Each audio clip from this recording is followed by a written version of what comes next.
అందరికీ నమస్కారం. శ్రీ మాత్రే నమః, శ్రీ గురుభ్యో నమః. మా ఇంటి దేవుడు శ్రీ సీతారామచంద్ర స్వామి అండి.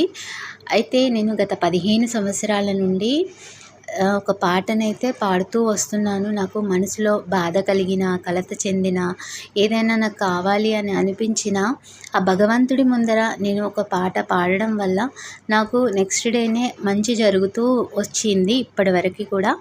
అయితే ఆ భద్రాద్రి శ్రీ సీతారామచంద్రమూర్తి పాటనే నేను పాడుతూ వస్తున్నాను. అయితే ఒక మిరాకిల్ అయితే జరిగింది.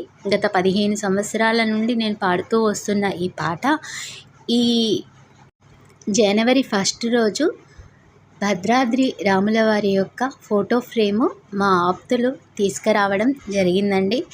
నేను పాడుతున్న పాట భద్రాచల శ్రీ సీతారామచంద్రమూర్తి పాటని సాక్షాత్తుగా శ్రీ సీతారామచంద్ర స్వామి రావడం నాకు ఎంతో ఆనందాన్ని కలిగించింది. దినదినాభివృద్ధిగా నాకు ఎంతో సంతోషాన్ని కలిగిస్తున్న శ్రీ సీతారామచంద్రమూర్తి యొక్క పాటను మీరు వినండి.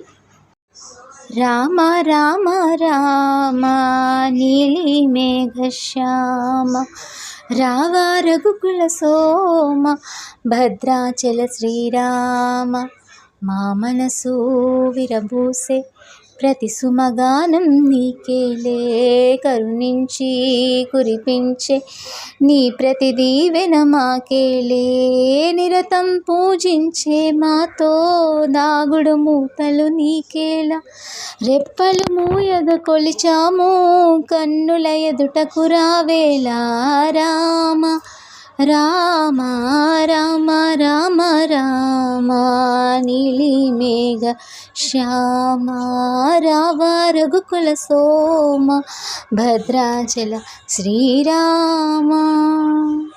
మీకు నచ్చిన ఏ దేవుడి పాటనైనా, ఏ దేవుడి విగ్రహం కానీ, ఫోటో ముందర కానీ మీకు బాధని ఆ పాట రూపకంగా కానీ, పదాల రూపకంగా కానీ ఎంతో ఆర్తితో దేవుడు వింటున్నాడు అని మీరు సమర్పించినట్లయితే ఆ పాదాల దగ్గర స్వామివారు తప్పకుండా మనల్ని కరుణిస్తాడండి.